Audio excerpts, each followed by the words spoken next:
Hello friends and my dear students, welcome to our channel. मैं राजेंद्र मंडलोई आपका हमारे इस चैनल पर स्वागत करता हूं। और आज के इस वीडियो में हम बात करेंगे मंथली टेस्ट अगस्त क्लास 11th सब्जेक्ट इंग्लिश। आपके मंथली टेस्ट चल रहे हैं जिसमें क्लास 11th इंग्लिश के पेपर को हम एनालिसिस कर रहे हैं। इसका पूरा सॉल्यूशन आप तक प्रोवाइड करेंगे। चैनल पर यदि आप नए हैं तो चैनल को आप सब्सक्राइब करना ना भूलें। साथ ही आपके फ्रेंड्स, रिलेटिव, क्लासमेट्स के पास इस वीडियो को शेयर करें। ठीक है दोस्तों, आपके अन्य सब्जेक्ट के सॉल्यूशन भी हम आप तक प्रोवाइड करने की कोशिश करेंगे। ठीक है दोस्तों, तो चलिए, इसमें टाइम दिया गया है 60 मिनट का। हालांकि ये ओपन बुक है। ओपन बुक से मतलब ये है कि आपको ओपन बुक पैटर्न के आधार पर इसका सॉल्यूशन करना है। ठीक है, मैक्सिमम मार्क्स हैं इसमें 20। पहले क्वेश्चन की ओर चलें तो पहला क्वेश्चन दिया गया है, fill in the blanks with appropriate preposition, है ना। एप्रोप्रिएट प्रीपोजिशन जैसे दिए गए हैं by, in, at, on, upon, under, इनका इसमें यूज़ करना है। जैसे पहला दिया गया है the cat jumped the table, तो इसमें आएगा अपॉन। ठीक है, अपॉन का अर्थ होता है पर या फिर के ऊपर। ठीक है दोस्तों, अगला है आई गो टू स्कूल, तो इसमें आएगा bye bus. I saw the news on television. और डी वाला क्वेश्चन है आई लिव इन इंडिया। और अगला है Ravi is sitting under a tree. ठीक है दोस्तों, ये तो आपका प्रिपोजिशन के ऊपर 5 क्वेश्चन दिए गए थे। इसके बाद में आपका मैटर आता है राइटिंग स्किल। राइटिंग स्किल के अंतर्गत जैसे letter, application, report, poster, composition, formal letter, informal letter, ये सारी चीज़ें आती हैं। तो मैं आपको पहले तो एक जानकारी दे दूं, उसके बाद में इन प्रश्नों के सॉल्यूशन मैं आप तक प्रोवाइड करता हूं। जानकारी यह है कि हमारे चैनल के माध्यम से कक्षा 11वीं, 12वीं, 10वीं, 9वीं मतलब कक्षा 9 से लगाकर 12 तक की इंग्लिश को हमने कवर किया हुआ है और अब भी हम कवर कर रहे हैं। ठीक है दोस्तों, तो ग्रामर और राइटिंग स्किल की यदि हम बात करें तो इसकी एक सेपरेट प्लेलिस्ट मैंने बना रखी है। चैनल को सब्सक्राइब आप करोगे तो प्लेलिस्ट में आप देखोगे तो आपको मिल जाएगी। वहाँ पर आप राइटिंग स्किल के A to Z, letter, application, report, composition, सारी चीज़ें आप वहाँ पर देख सकते हैं। ठीक है दोस्तों, तो वो प्लेलिस्ट ज़रूर देखिएगा, आपके एग्ज़ाम के पॉइंट ऑफ व्यू से आपके लिए काफ़ी फ़ायदेमंद होगी। अब क्वेश्चन नंबर 2 की बात करें तो क्वेश्चन नंबर 2 है यू आर मनोज शास्त्री। आप कौन है? मनोज शास्त्री हैं। A resident of Machna colony Indore, है ना। मचना कॉलोनी इंदौर के आप रहने वाले हैं। Write a letter to collector of your district complaining him about problem of water logging in your area. मतलब आपके एरिया में वाटर मतलब पानी भराव हो रहा है। पानी भराव मतलब जैसे बारिश हो रही है तो उसका पानी इकट्ठा वहाँ पर हो रहा है ना। बाहर उसकी ड्रेनेज नहीं है, मतलब नालियाँ नहीं है जिससे कि पानी निकल जाए। तो उसके लिए आपको कलेक्टर को एक कंप्लेन के रूप में एक लेटर लिखना है। तो चलिए इसके सॉल्यूशन की ओर चलते हैं। तो आपको आंसर लिखना है। जब लेटर हम लिखते हैं तो सबसे पहले सेंडर का एड्रेस आता है, तो वो है मचना कॉलोनी इंदौर। ठीक है, फिर डेट आती है, जिस डेट के दिन आप एप्लीकेशन या लेटर लिख रहे हैं। तो ये डेट आ गई, जैसे आज की डेट है या कल की डेट हो गई थी 30/8/2021, तो हमने डेट लिख दी। उसके बाद में जिसको हम पत्र लिख रहे हैं या लेटर लिख रहे हैं उसका एड्रेस आता है, तो यहाँ पर है टू द कलेक्टर। सब्जेक्ट लिखेंगे complaint regarding the problem of water logging. ठीक है, इसके बाद में हम लिखेंगे sir I am Manoj Shastri, a resident of Machna colony. The resident of area are facing a lot of problems due to water lodging every year in the monsoon season.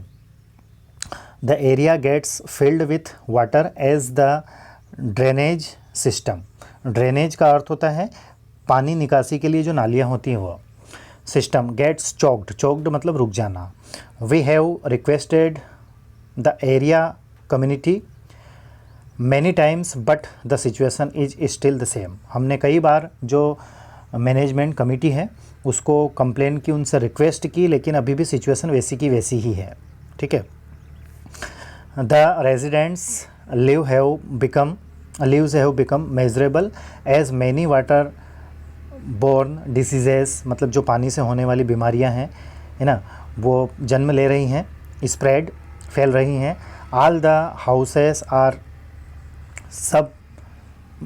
submerged and we are facing a tough time। और भी है, please consider the issue as serious and find a solution at the earliest। ठीक है दोस्तों। इसके बाद में आपको लिखना है योर सिंसियरली, या फिर इसके स्थान पर योर फेथफुली भी आप लिख दोगे तो आपका आंसर सही रहेगा।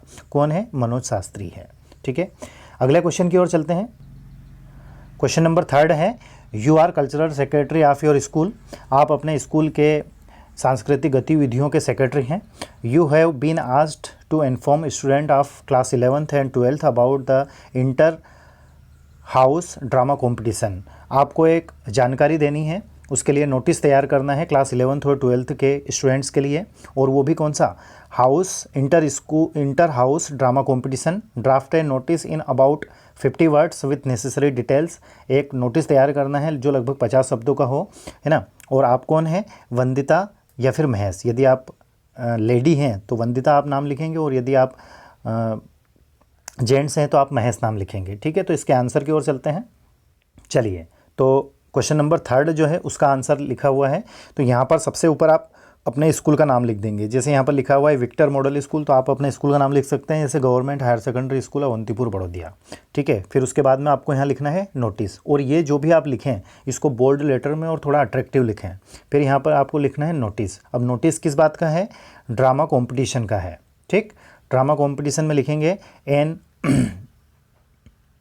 क्वेश्चन के अकॉर्डिंग लिखेंगे तो आपको अच्छे नंबर मिलेंगे। जैसे an inter house drama competition will be held at Deshbhakt hall, ये उस हॉल का नाम है, देशभक्त हॉल, ऑन सैटरडे 27 मार्च 2020, है ना। इसमें आप आपकी अब डेट भी डाल सकते हैं, जैसे सितंबर की है तो 27 सितंबर, है ना, 2021 डाल सकते हैं। Those who want to participate should report on 18 March 2021, है ना। या 20 यहाँ पर लिख देंगे, है ना, डेट मेंशन होनी चाहिए। तो जो इसमें पार्टिसिपेट करना चाहते हैं तो उनको इतनी तारीख तक हमें रिपोर्ट करना होगा। At the school auditorium for selection, और स्कूल का जो ऑडिटोरियम है मतलब जो कैंपस है उसी में सिलेक्शन होगा। ठीक है, और यहाँ पर लिखा हुआ है महेश, है ना, सेक्रेटरी ड्रामा क्लब। महेश या फिर जो लेडी का नाम दिया गया है वो चाहे तो आप लिख सकते हैं। ठीक है, नेक्स्ट क्वेश्चन की ओर चलें। क्वेश्चन नंबर 4 दिया गया है, you have witnessed a road accident involving a bus and a Maruti car at Raisen road. Raisen road पर एक बस और मारुति कार का एक्सीडेंट हो गया है जिसके आप विटनेस हैं, मतलब गवाह हैं। Write A report in about 100 to 125 words. आपको एक रिपोर्ट लिखना है जो 100 शब्दों से 125 शब्दों के बीच की होनी चाहिए। यू आर अंशुल या फिर आशा, आप या तो अंशुल हैं या फिर आशा हैं। यदि आप पुरुष हैं तो अंशुल हैं, और लेडी हैं, महिला हैं तो आशा हैं।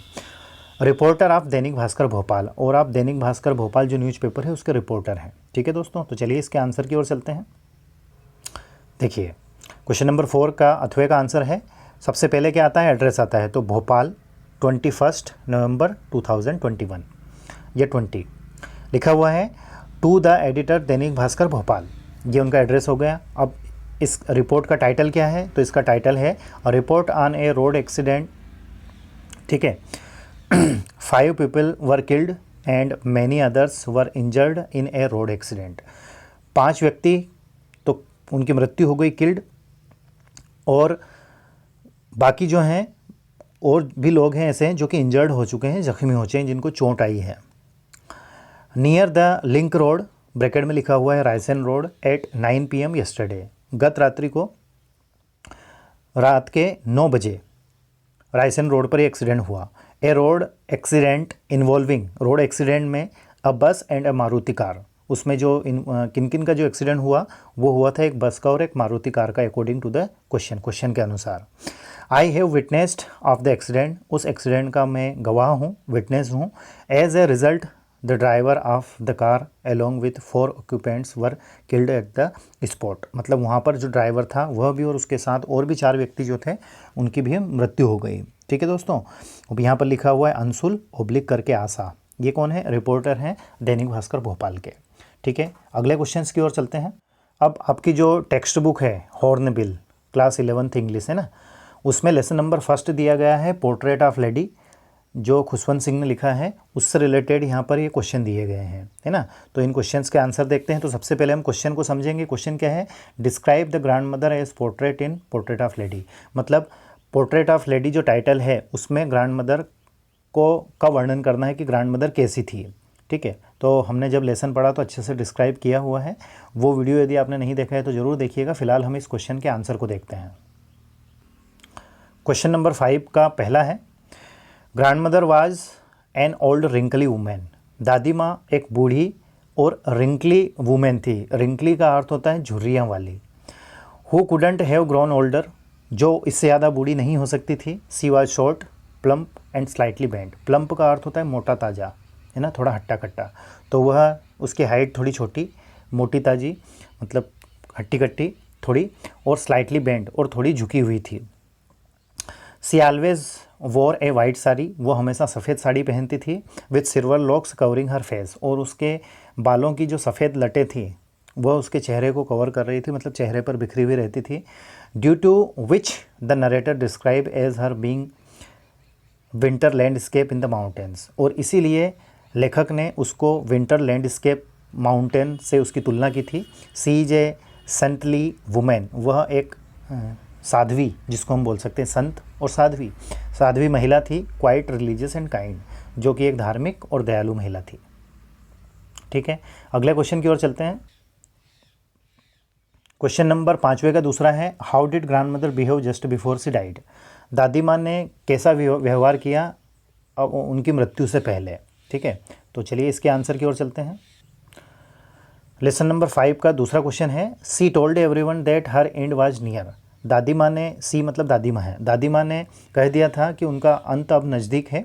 Since her end was near, she would spend last of her living moments in prayer and would not waste her time in talking to everyone. इसीलिए दादी ने कहा था कि अब उनका जो अंत समय है वो किसी से बात करके बर्बाद नहीं करना चाहती थी, प्रेयर में अपना समय बिताना चाहती थी। सी ले पीसफुली इन बेड, वह बेड पर शांतिपूर्वक लेट गई। ले का अर्थ होता है लेटना। Praying and before everyone could suspect, इससे पहले कि किसी को कोई सस्पेक्ट होता, हर लिप्स स्टॉप मूविंग, उसके जो होंठ पटपटा रहे थे प्रेयर करने में वो रुक गए। सी पास्ड अवे पीसफुली, और वह पीसफुली ही उनका देहांत हो गया। नेक्स्ट क्वेश्चन की ओर चलें। आज के इस पेपर का, इस वीडियो का लास्ट क्वेश्चन है, would you agree that the author's grandmother was strong person. Author की जो दादी माँ थी, क्या वो स्ट्रॉन्ग पर्सन थी, है ना, आप इस बात से सहमत हैं। इफ़ यस, यदि हाँ, give instances to support your answer. यदि आप ऐसे इससे सहमत हैं तो उदाहरण देकर समझाइए। इंस्टेंस का अर्थ होता है एग्जाम्पल। तो चलिए आंसर देते हैं। इसका आंसर आप यहाँ से लिख सकते हैं, the author's grand mother had complete control over her emotion. लेखक की दादी माँ जो थी उसका अपने इमोशंस पर भरपूर या पूरा कंट्रोल था। Whatever changes came into her life, उसके जीवन में चाहे कितने भी परिवर्तन आए, से एक्सेप्टेड देम कामली, उसने उसको शांति से स्वीकार किया। When the author was given a separate room, she expected her seclusion resignation. When the author was going abroad, she went to railway station and gave him a passing kiss, but she showed no emotion। मतलब वह भावुक नहीं होती थी, उसका अपने emotions पर काफ़ी कंट्रोल था। जब लेखक विदेश जा गया था, एब्रोड गया था या यूनिवर्सिटी पढ़ने गया था, तब भी उसने अपने इमोशन पर कंट्रोल रखा था। She kept on saying her silent prayer, वो हमेशा चुपचाप ही अपनी प्रेयर करती रहती थी। जस्ट बिफोर हर डेथ, यहाँ तक कि उसकी मृत्यु के पहले भी। She was sorry to have missed her prayers for the first time, और पहली बार ही ऐसा हुआ था जब लेखक जो है वो विदेश से पढ़कर आता है, तब उसने प्रेयर नहीं की थी। She stopped talking to everybody and made up for her fault, she died with silently player on her lips, और चुपचाप ही उसने अपनी मृत्यु को स्वीकार कर लिया था। ठीक है दोस्तों, तो आज के इस वीडियो के माध्यम से क्लास 11th इंग्लिश के मंथली टेस्ट के फर्स्ट पेपर को हमने सोल्व किया है। वीडियो आपको यदि पसंद आया है तो इसको प्लीज़ अपने फ्रेंड्स के पास शेयर कीजिएगा, कमेंट्स करके बताइएगा। और भी वीडियोस यदि आप इसी प्रकार से चाहते हैं तो प्लीज़ कमेंट्स करें, चैनल को सब्सक्राइब करें। Thank you very much for watching and please take care of yourself. Thank you once again.